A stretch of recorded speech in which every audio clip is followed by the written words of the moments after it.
À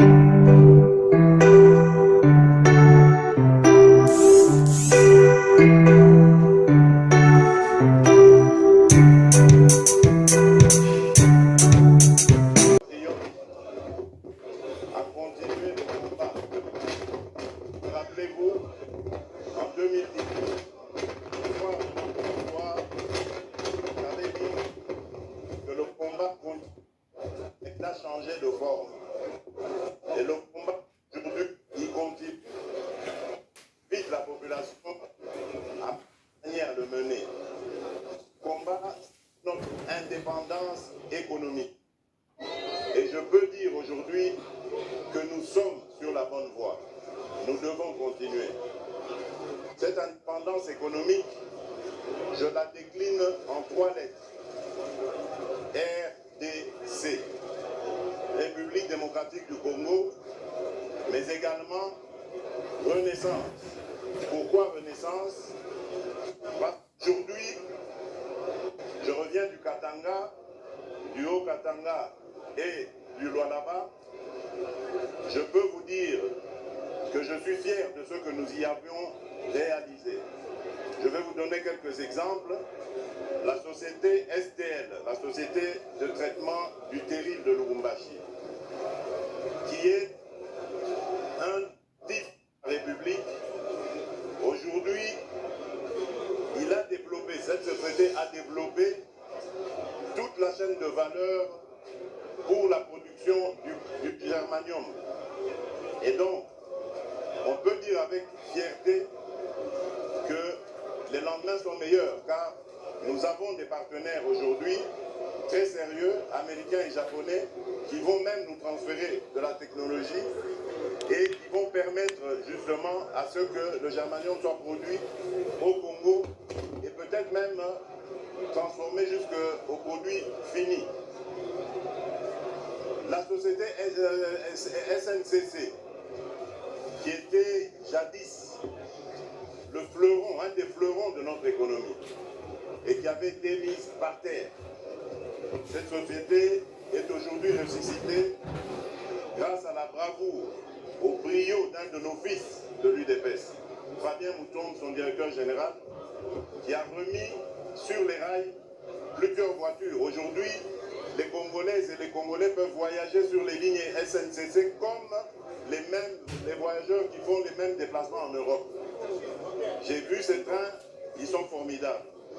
Alors qu'il y a des gens qui veulent postuler comme président de la République, qui ont dirigé cette province et qui n'ont pas été capables de faire reluire cette SNCC. Au contraire, qui l'ont même tué, rappelez-vous. Ils ont créé des sociétés de transport par route qui ont complètement tué la SNCC et aujourd'hui ils se positionnent comme étant les sauveurs de la République. J'y reviendrai. Il y a ce que nous avons fait, que nous avons inauguré grâce à la coopération avec le partenaire chinois à Sakania. Il y a eu un poste frontière qui a été mis sur pied avec un très très grand parking et un port sec. À Kasumbalesa, nous avons démontré le bien fondé du partenariat public-privé avec la société Trafigo, qui nous a aidé aussi à faire un port sec là-bas, grâce à ce partenariat avec eux. Dans le Lualaba, ça c'était encore magnifique. Les enfants du Congo sont en train de travailler et de reconstruire leur pays. Je voudrais ici illustrer cela par l'exemple avec la société Camora, avec qui l'État a une joint venture. Et bien cette société, grâce à ma demande, a aujourd'hui construit une école d'excellence.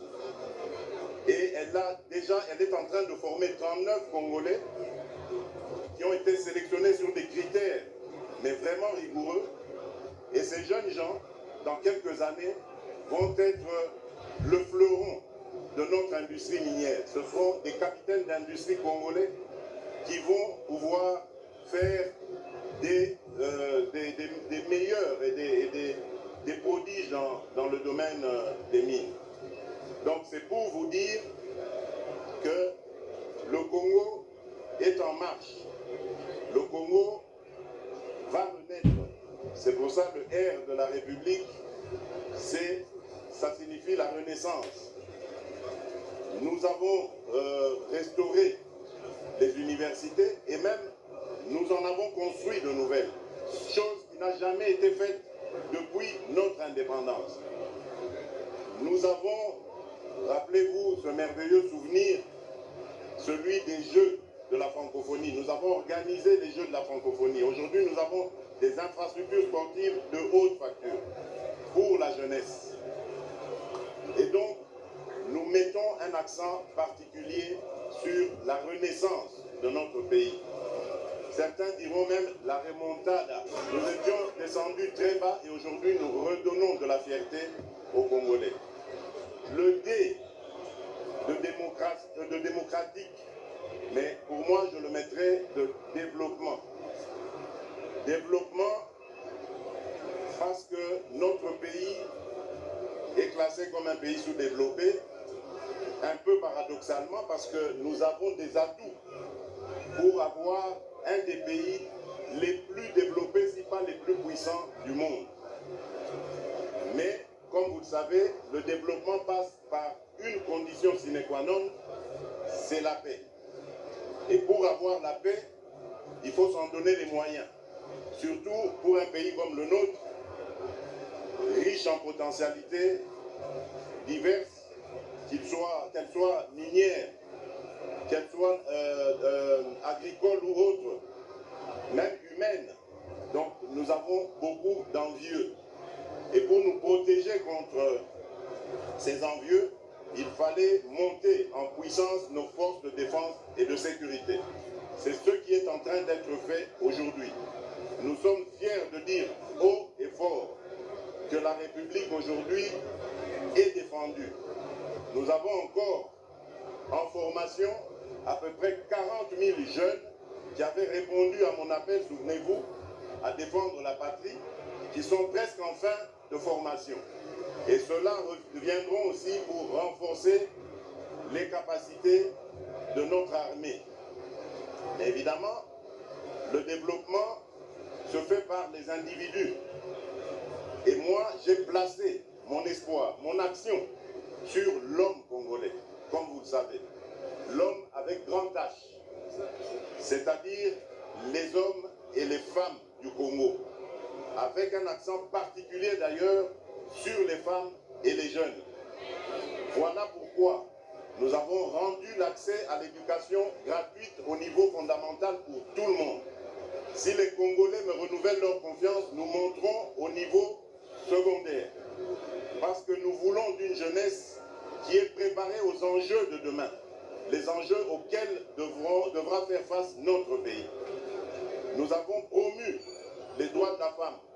Nous l'accompagnons dans tous les combats, au point où mes pères africains ont fini par me donner ce titre symbolique de champion de la masculinité positive.